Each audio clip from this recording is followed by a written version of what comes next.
kind of have this thing where people say, oh, you're so photogenic. That in some way means that your actual personhood is not as cute of any of your pictures. There's a little bit of a stab in that. It's like, oh no, I thought your pictures were really good. You look way better on film. I know. And I think Anna Lauren sometimes feels that way. It's not true. She just has this angelic smile that I'm like, how do you do that? Dude, I take a lot of photos of people, of course. It's part of what I do. And okay, listen, there's an episode of Friends. Okay. Friends, where Chandler and Monica are getting their engagement photos taken for the newspaper. And he's like, he's really outgoing, but when he takes a picture, he does this like weird thing. And so they end up bringing in Joey to play Chandler. She takes her pictures with Joey instead.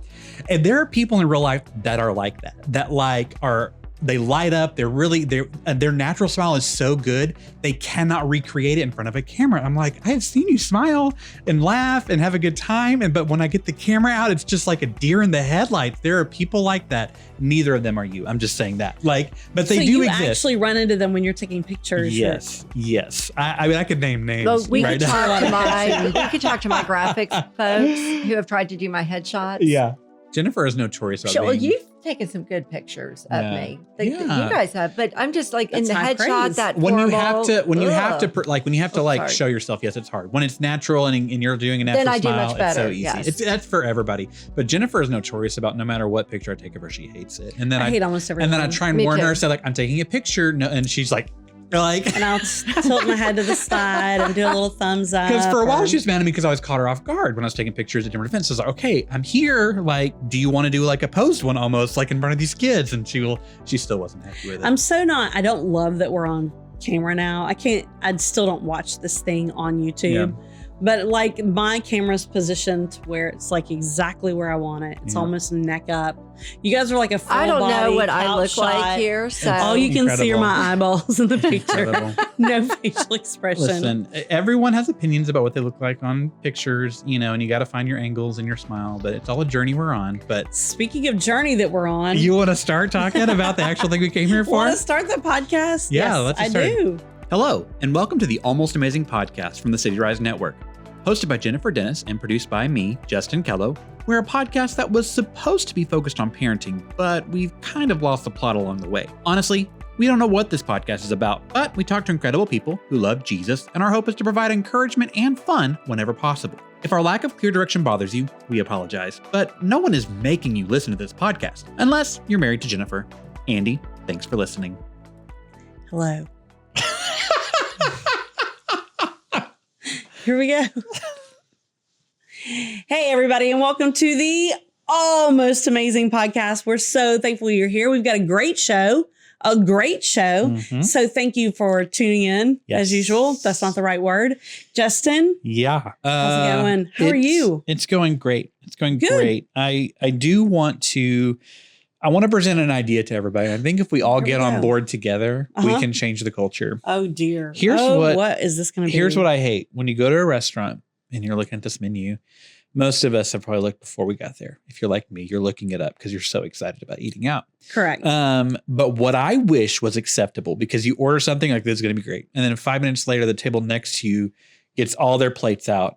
And it's not what you ordered, but it looks incredible. And you have order envy. You're like, I made a mistake. I hate when I didn't order the right thing, and I have so much order envy. I wish our culture was you could do a lap around the restaurant before you order and ask people, or maybe there's a sign so oh, that's the fajitas. Great. Okay, that's this bowl. I need that moment to shop for my food.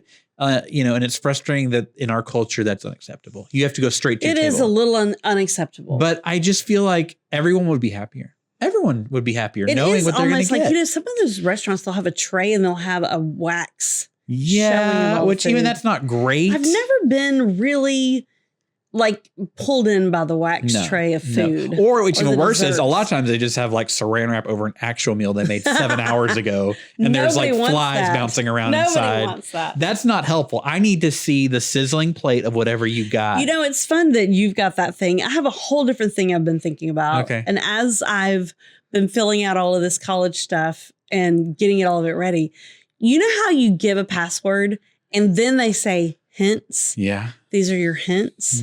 I have a real problem with that section because all of the questions, when you get to be old lady, you don't remember the name of your first pet. It could be any of your pets or how you would have spelled it. Yeah. If my little first pet's name, I think his name was Smokey. He lasted about 2 days. Yeah. My mom having him bike along with us down an interstate thinking he didn't need a leash. That ended so tragically. Yeah. But if I'm going to put Smokey, did we put an E with it? Right.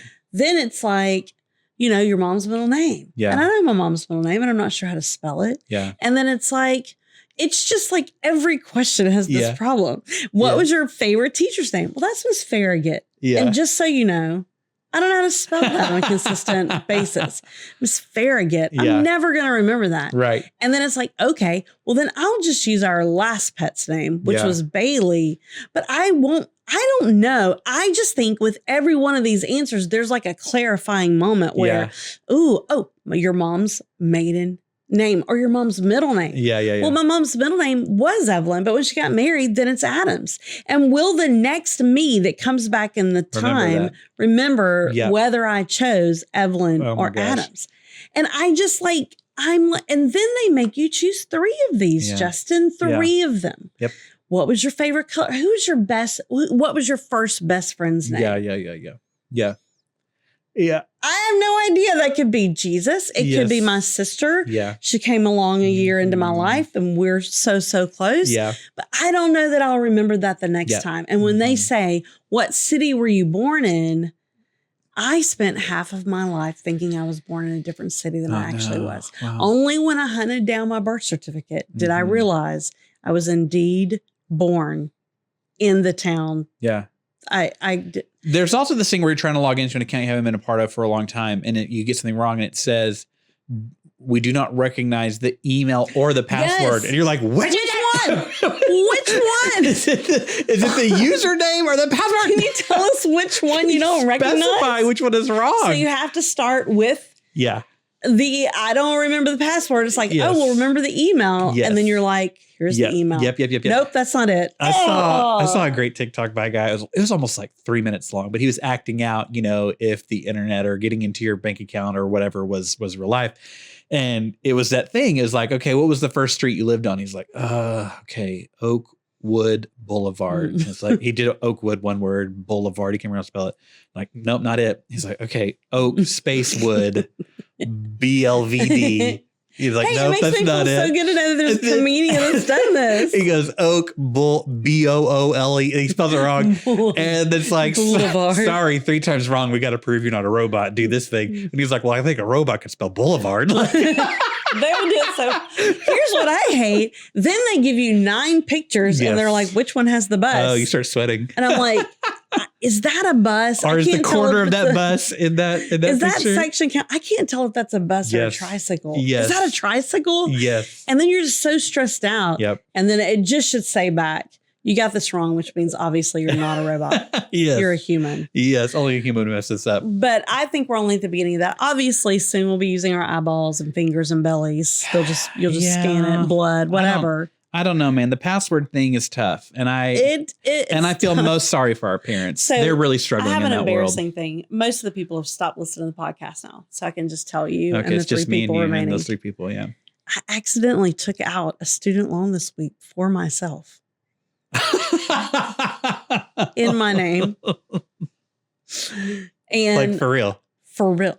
Like I was going in to sign the documents and it says, let us know when you start in the fall, Jennifer G. Dennis. And I'm like, oh no. So Olivia was supposed to have it in her name. And you're like, so apparently like a Olivia's supposed to fill something. this out. Oh, okay. And I was going to be a co-signer. Okay. But I was just filling it all out. Yeah. Turns out that's illegal. So I called and I said, hey, I think I broke the law. I think Olivia was using my name again. You know, those crazy seniors. And she goes, ma'am, were you doing this for her?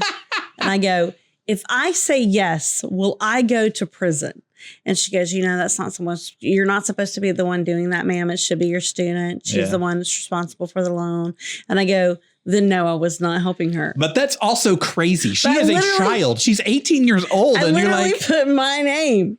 So I'm headed to college in a few weeks. Yeah. Andy's like, oh, what is wrong with you? Yeah. Anyway, so yeah, but it is weird because you're the one paying. So it really is like you're taking out the loan.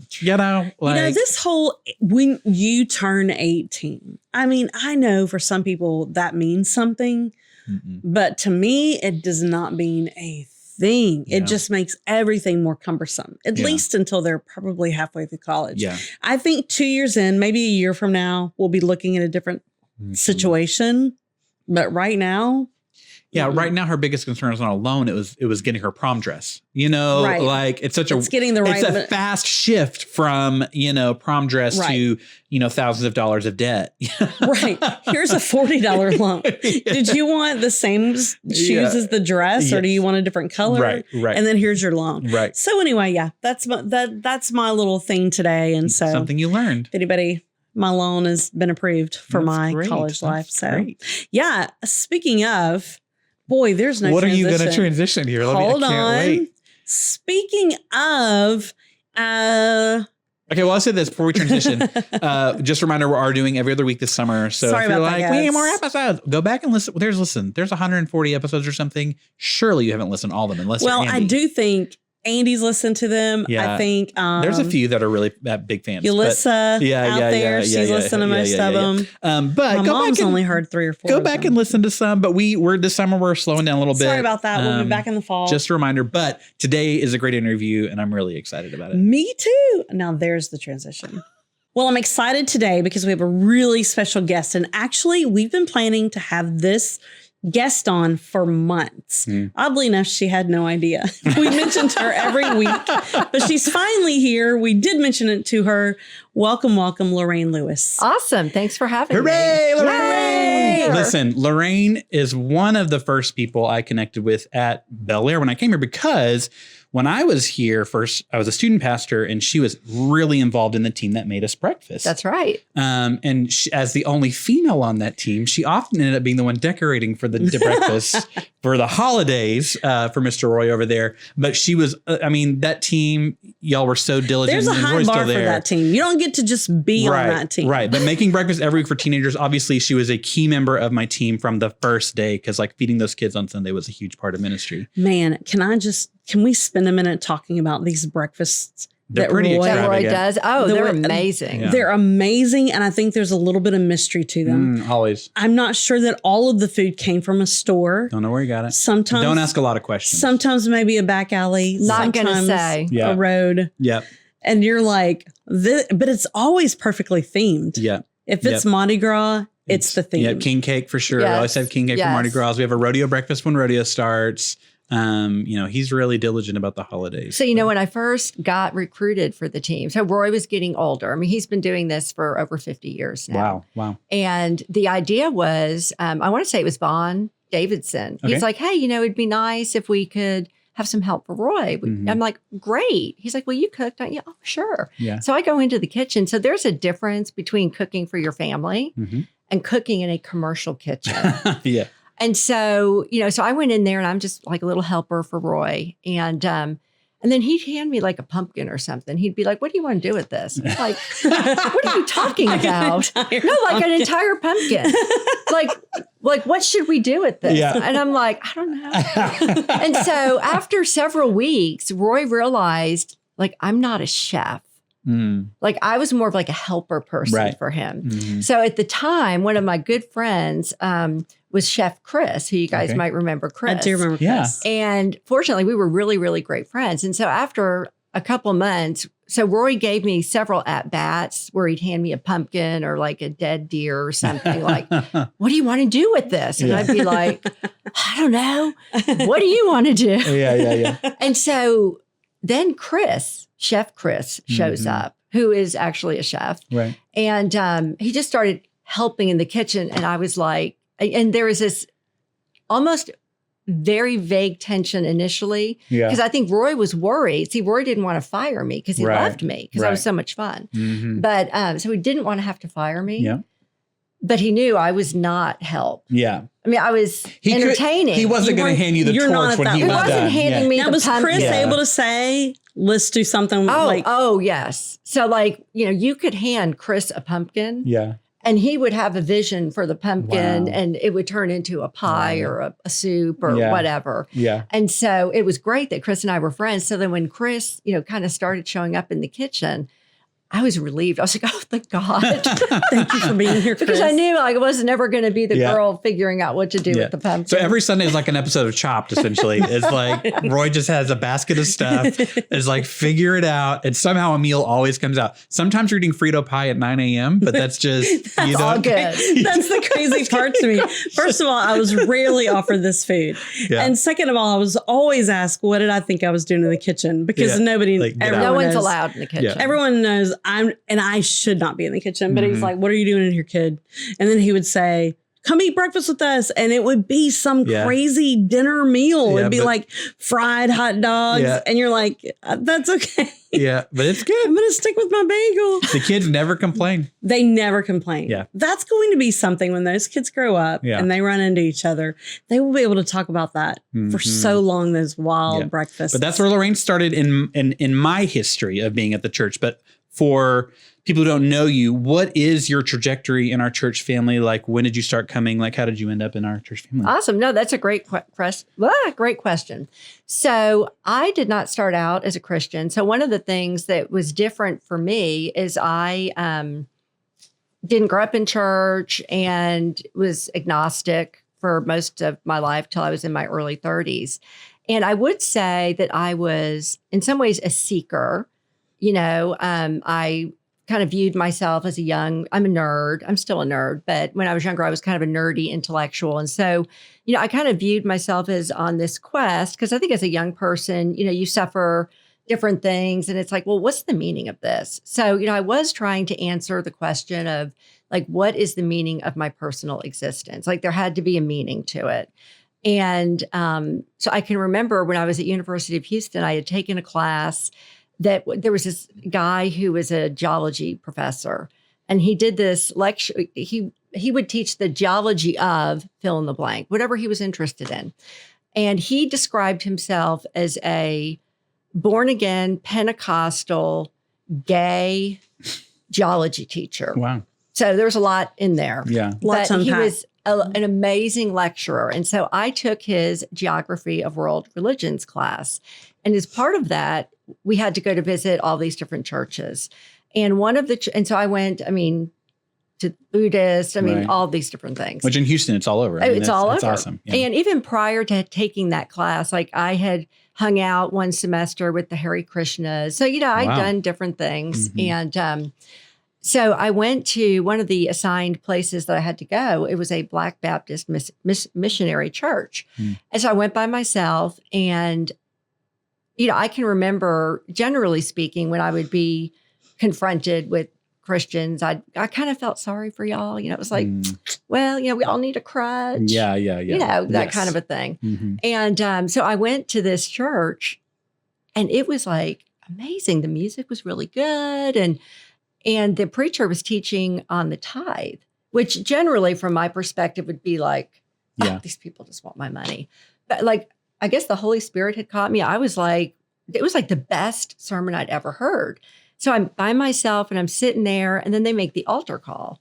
And it's like, well, come on down if you want to receive Jesus. And like in my heart, I wanted to run down there, but I can remember at the time thinking to myself, what? What are you talking about? These people are crazy. You don't know Yeah. these people. I'm not going to do that. So my pride really, but like I had that moment where, and I was probably in my early 20s at this time. So, I can look back. There are several very distinct moments where I could see the Lord was chasing me. So, of course, because I'm living in the flesh, I just ignore the Lord. And, I keep proceeding through my life, and I get married. I'm married at this time, actually, to Orrin, my husband.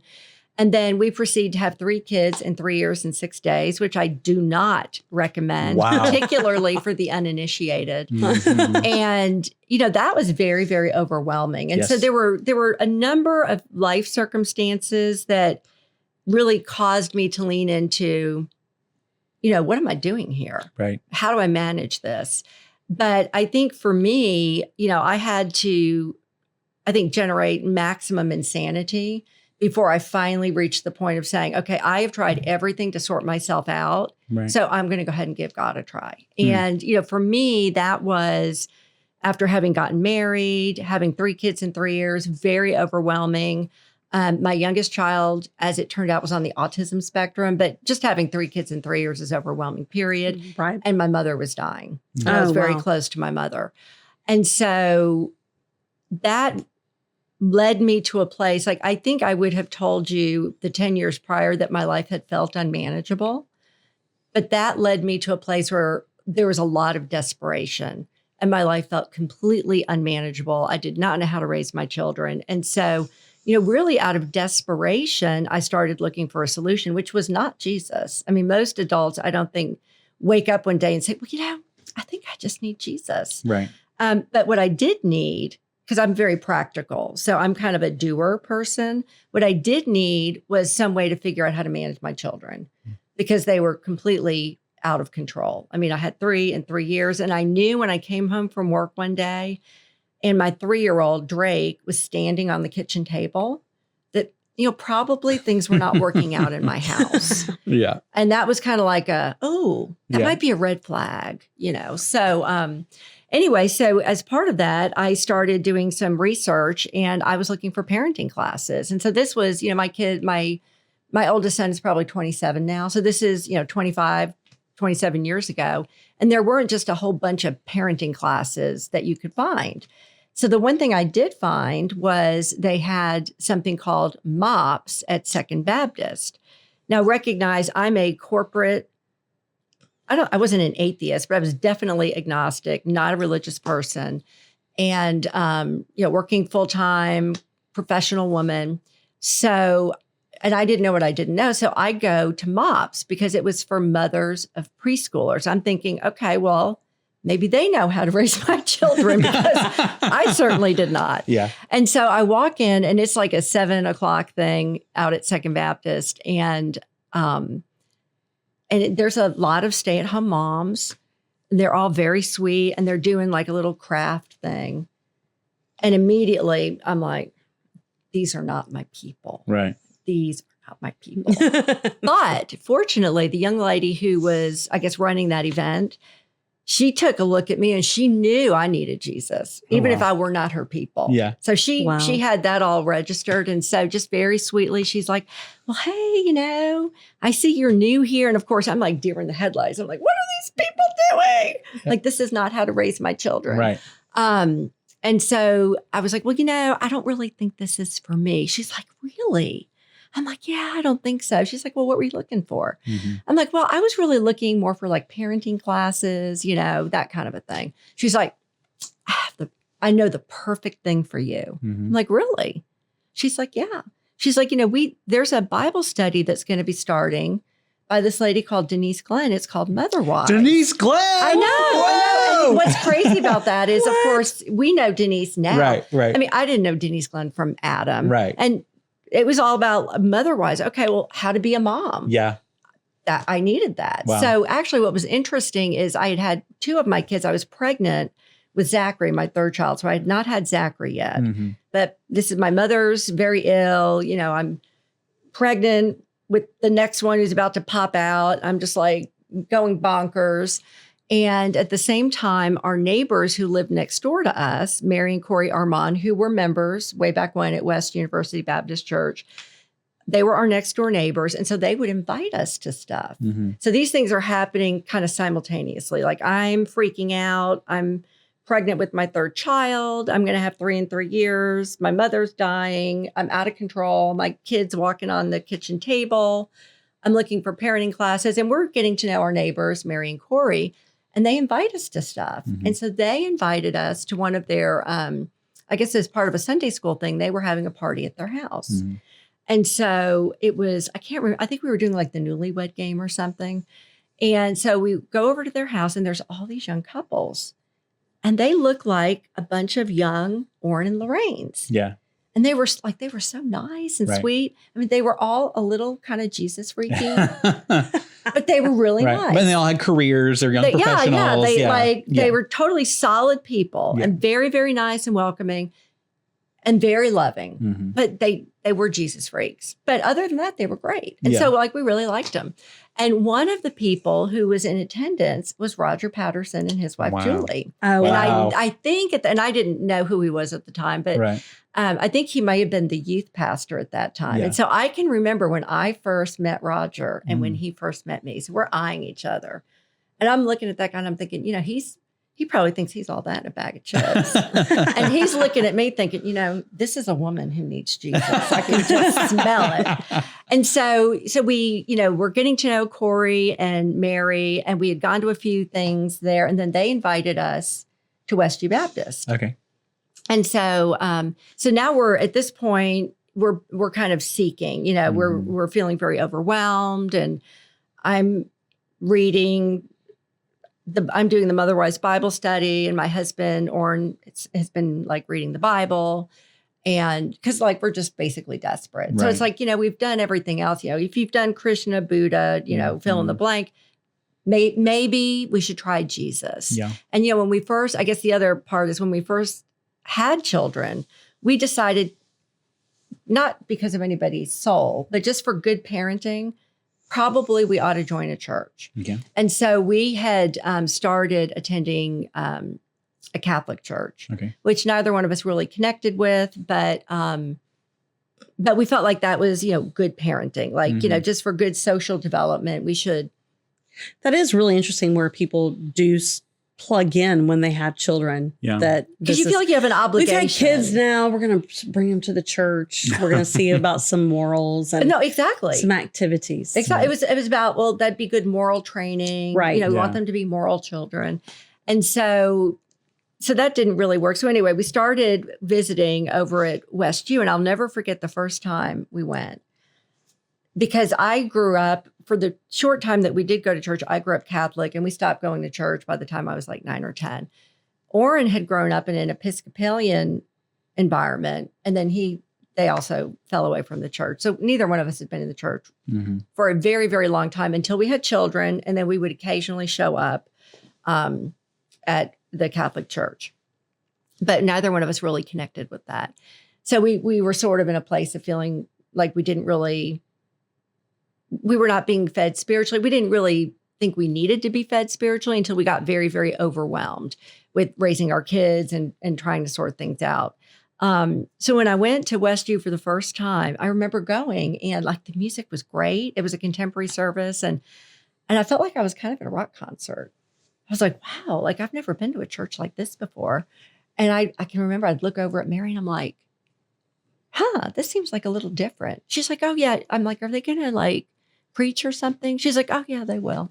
And so then, you know, after the music was done, it was Barry Landrum was the pastor at the time. So he gave a sermon. It was a great sermon. I was like, this is really good. And then something really strange happened. Have you ever seen like that show? Remember The Price is Right? Yes. Okay. It was like, you know, a game show. Yes. And they would say, come on down. Yeah. You know, if you won, The Price is Right. Well, that's like what the altar call felt like to me. Like at the end of the sermon, they'd say, well, hey, you know, if you don't know Jesus, you know, come on down and, you know, we'll pray for you. And I was like, I feel like I'm on The Price is Right. So it was very strange. But, and I can remember we went to Home Builders Bible study, and it was that a lot of the same young couples. And I mean, they were just so like loving and engaging. So we just felt really loved and accepted with a lot of people that we had a lot in common with, except that they were Jesus freaks. And I was like, you know, other than that, these people are great. We just have to get over this Jesus business. No, really. I was like, what is it with them? And what's funny is that when you look back over time, just that love, I would tell people that we were involuntarily loved into the kingdom of God. So that was a very long answer, but we visited for probably a year or more before we both ultimately came to faith. I think for me, a big part of that was the Motherwise Bible study that I had done. That was Denise. Denise was not personally leading it. It was like a video and there was a group. But for me, not so much, in that small group, but when I would go home and do the homework, I mean, I just really connected with that Bible study. So that, along with going and visiting at Westview, was my path. So my path was one more, I think, of emotional desperation versus like an intellectual pursuit. For my husband, it was much more of an intellectual pursuit.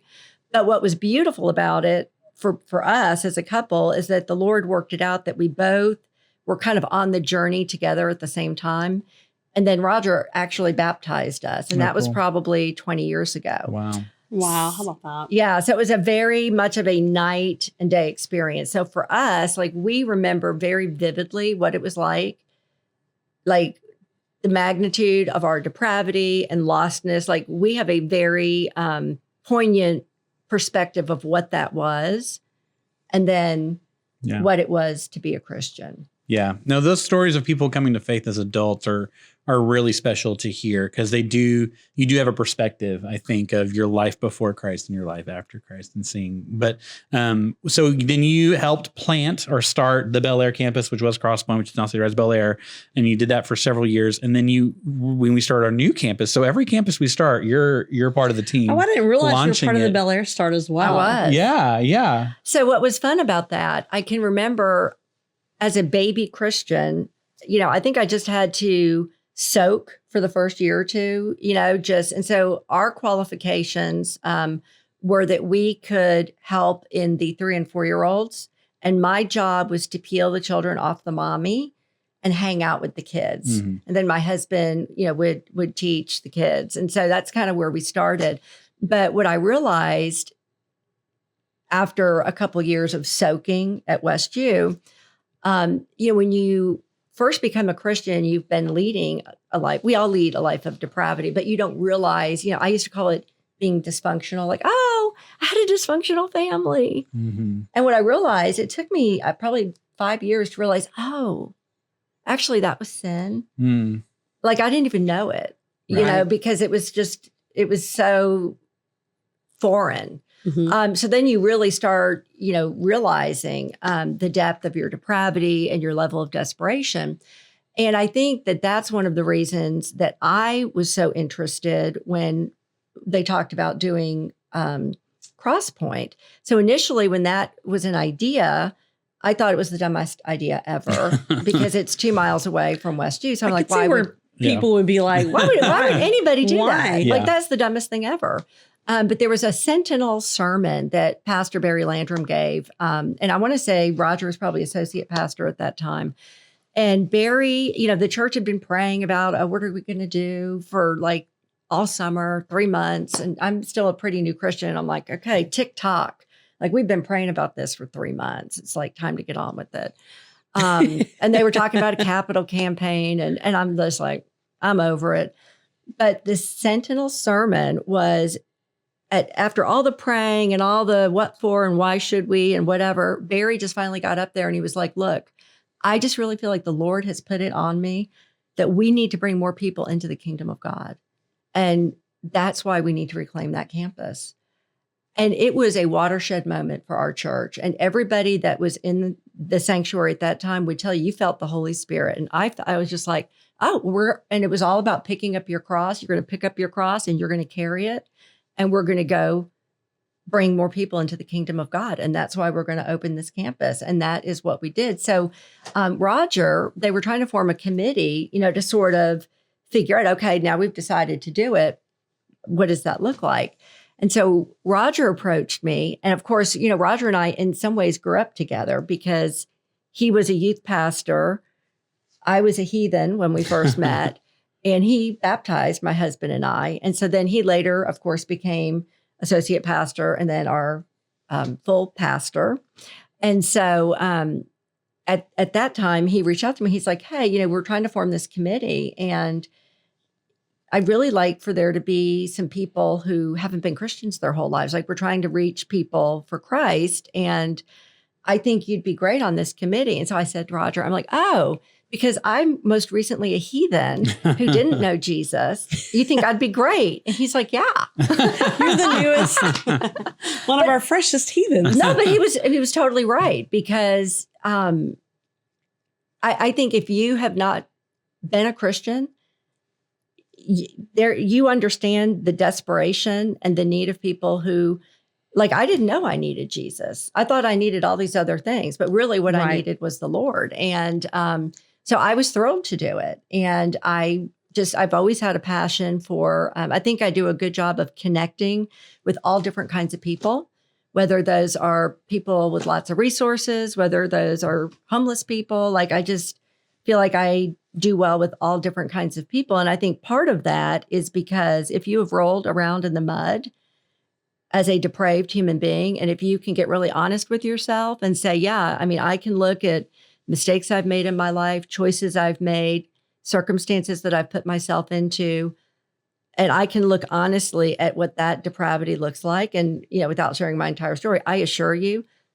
sin abounds in all of us. And definitely anybody who has been washed clean by the blood of the Lamb, if you've been really dirty before and you get washed clean, it is amazing. And so, when you realize that, you want everybody to have that. But I think when you realize that what a fallen person you are, I think that makes it very easy to engage with other people that are struggling in their life with we would call it sin, but just, with our humanness, with our brokenness, with our depravity, we all fall short of the glory of God. And, when you understand really what that looks like and how bad it can get, I think it makes it a lot easier to reach out to people, who are struggling. Yeah. And people struggle. So you're on the team that launched Bellaire, and now that campus is just as large as our first campus. And then in 2021, you're like, I want to do this again because we did a very similar thing in Missouri City. What led you to sign up for another round of starting a campus for CityRise? No, that's a great question. In some ways, going from Westview to Bellaire was easier because it was 2.5 miles away. It was close, the socioeconomic circumstances of the population there. It was all very similar. So it wasn't like a big departure. Going out to Missouri City was very different. It's, 20 or 30 miles away. I'm not sure what the exact distance is.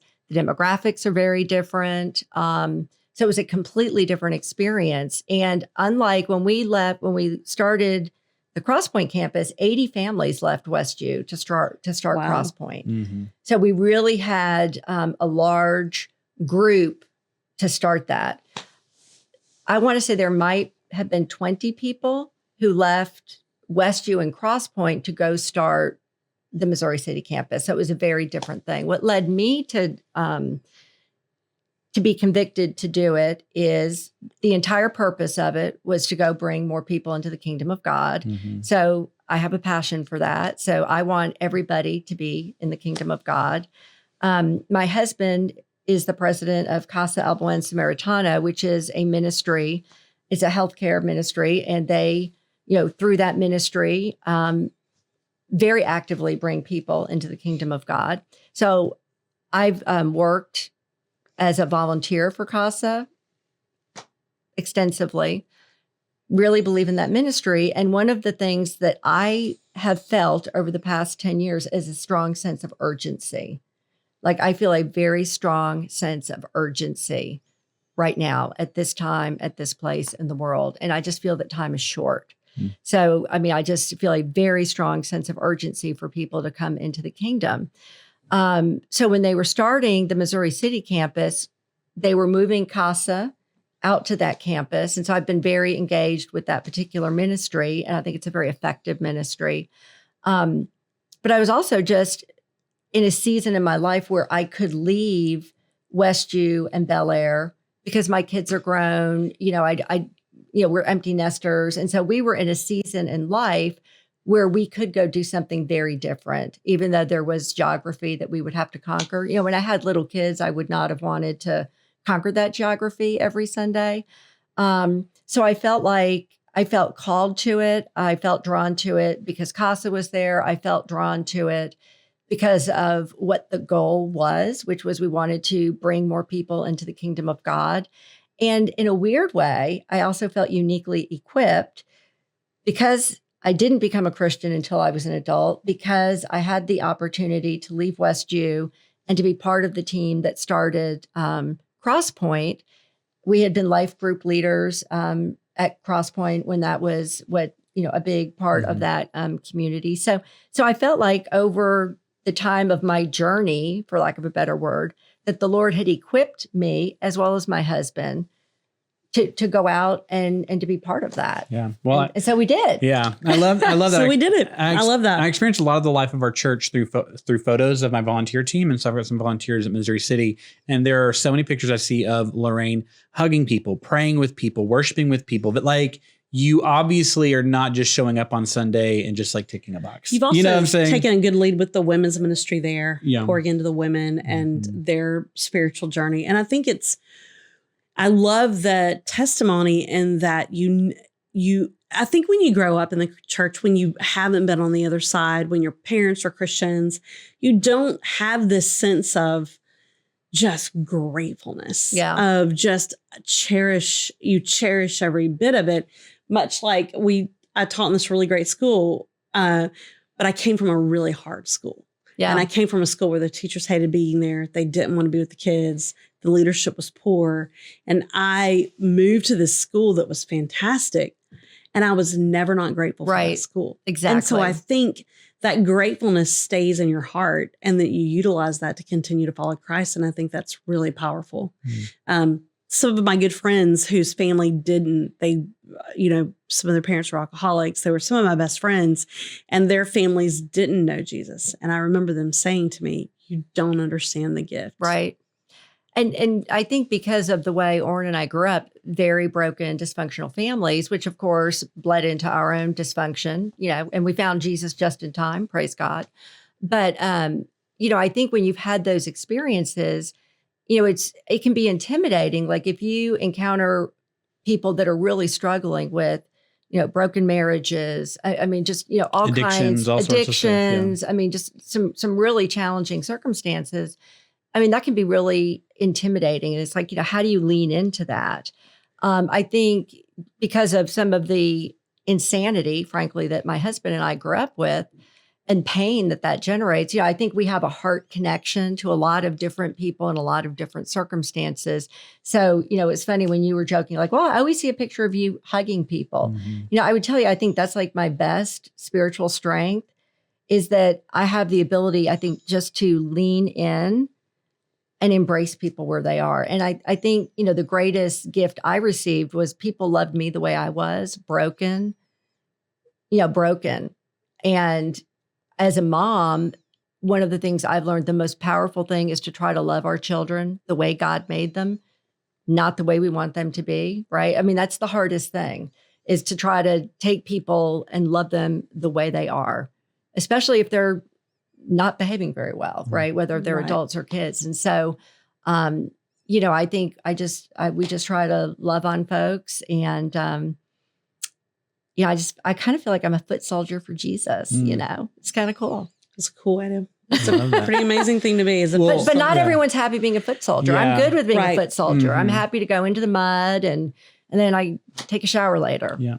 Well, for the rest of the church family who's not in Missouri City, what are some things that maybe you'd like them to pray for, or ways that maybe even they could support or get involved with this campus? No, that's great. Definitely just pray that there would just be revival in Missouri City. We're really looking for ways to grow the church out there.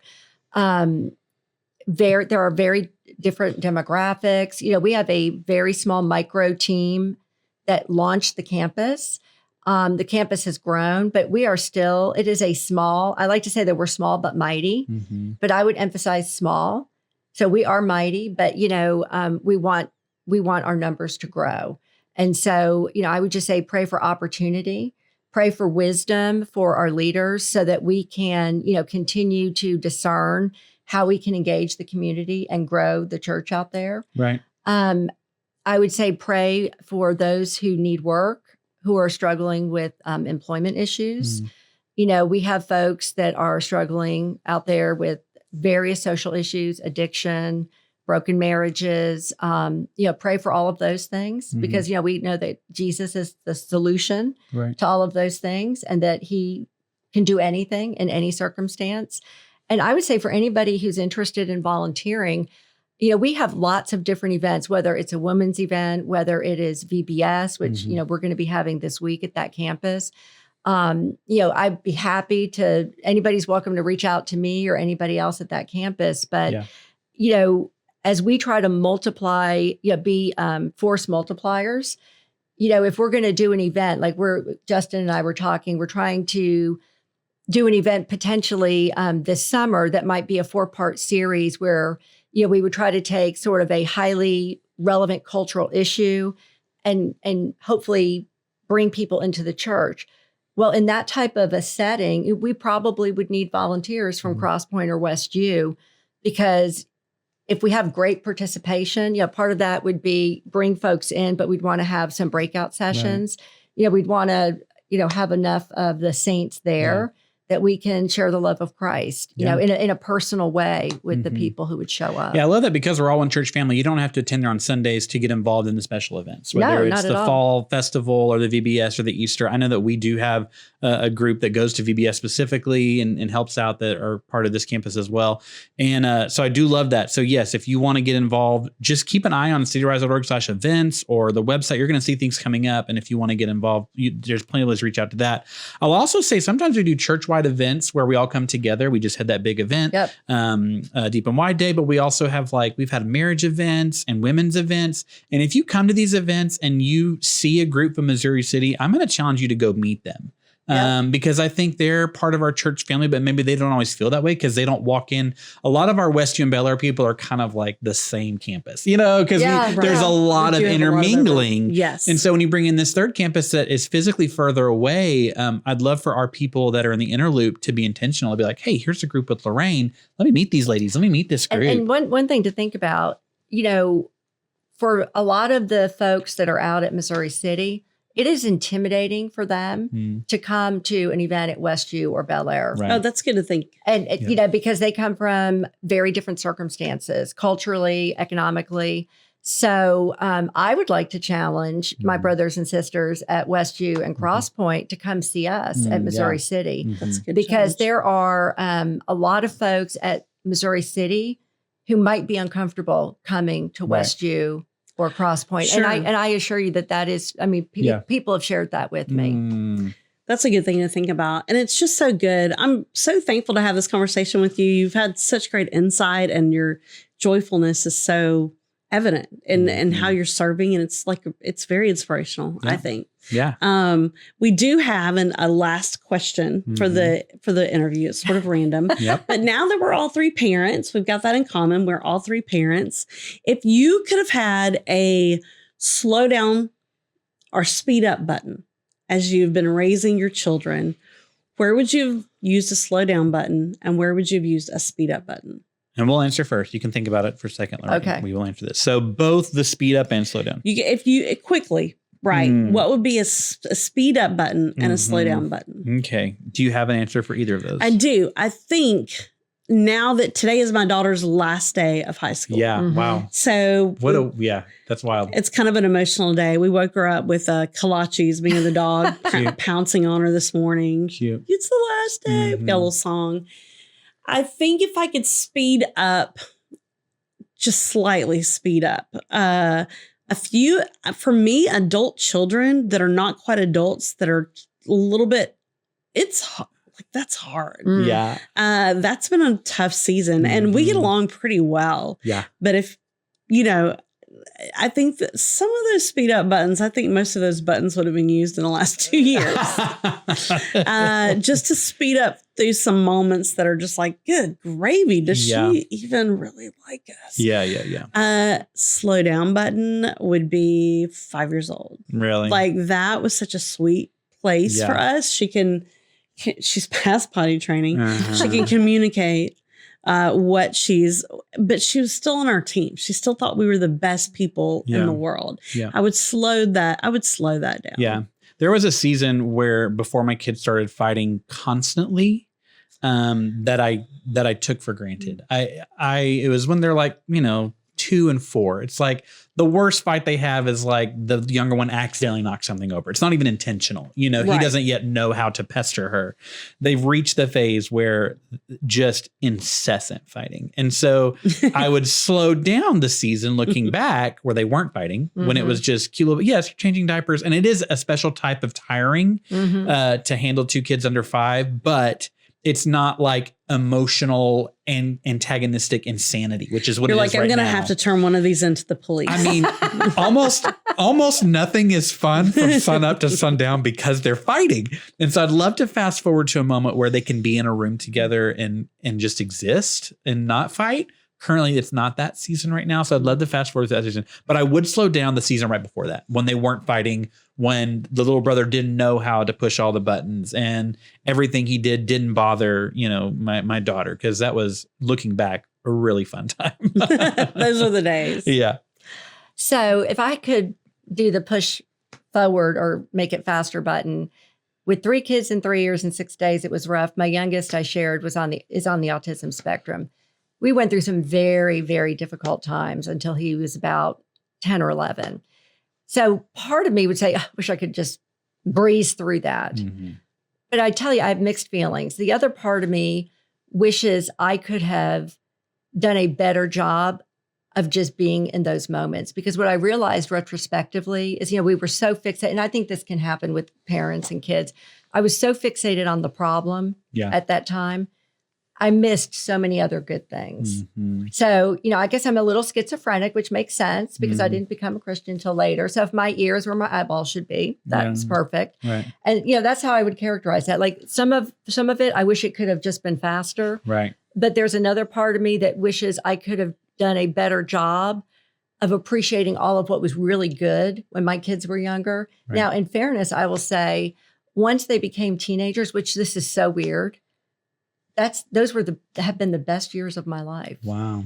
Which is shocking. But it was like, once they, you know, we got over those hurdles, I wish I could have remained in that space forever because they were so sweet. They were, and they're still sweet. So now I have young adults, but those teenage years, it was like, they were just so sweet, which is, I know, crazy. Yeah. But I love that. I would have slowed those down. Those go by so fast. I remember listening to have you seen that show, Love on the Spectrum? Yes. No. You haven't seen that? it? The Love on the Spectrum dating I'm show. your son is high functioning. Like, he is. Okay. And the Lord's done an amazing work. There's a whole another. This show is more around for that. lower functioning, but it's adults that are on the autism spectrum that they're 25, 26, So and they're looking for love. Yeah. It was really interesting because I think this happens to a lot of people who's, you know, being in education, it's the fight for the classroom. It's the fight for the success. It's the fight for getting them as far as they can and doing as well. And she said that she was always fighting so hard for that she never looked at him to see who he really was. And I thought that was so powerful. Yeah. And I think a lot of people get caught into that fighting so hard for this next step. And it's like, look at this cool kid. Right. But that's such a good word. And I will just say, for me, that's the Lord used my experience with Zachary to supernaturally mature me at a very young age. And that's where the Lord taught me that the best thing that I could do would be to love my son for who he is, not for some other person that I want him to be. And like, that changed my heart and it freed me in so many ways. And I think in a weird way, just to bring it back to what we're doing now, I think it equipped my husband and I to be more effective, whether it's at Cross Point or at Missouri City, because it's so important to really just embrace people where they are, especially our kids. Right. But that's true for all of us. That's I mean, so I want to true. be loved for who I am now. Yeah. I mean, I Right. want you to love me the way I am, not for some other person. who you wish I would be. Yeah, some other person that you hope I turn out to be. That's so good. That's so good. This has been such a great visit. See? Yes. This is a great idea I had of bringing. And it was your idea, but it was No, a long it's time ago. actually your idea. I brought it back around. I was like, we got to talk to Lorraine. Like, Oh, really? So we I think both had this Yeah, idea. yeah. Well, y'all were very kind to have me. Well, thank thank you for Yeah. coming. Yeah, thank you for watching. If you enjoyed this episode, please share it with somebody. Really lots of encouraging stuff, specifically about being faithful with like doing what God wants you to do and like following his leadership. We'd love for you to share this with somebody who enjoyed it. Rate, review, subscribe, like all those things. If you have somebody you want us to talk to, please email us at podcast@cityrise.org. All right. Thank you. Thank you. And thank you guys for joining us today. We hope you've had an almost amazing time on the Almost Amazing podcast. Did I say that right? Yes. Okay, good. Thanks for listening to the Almost Amazing podcast from the CityRise Network based in Houston, Texas. CityRise is a partnership of church campuses, nonprofits, and missionaries devoted to lifting our city and the world by generously giving the gospel of Jesus Christ. For more information or to find a church campus close to you in the Houston area, visit cityrise.org.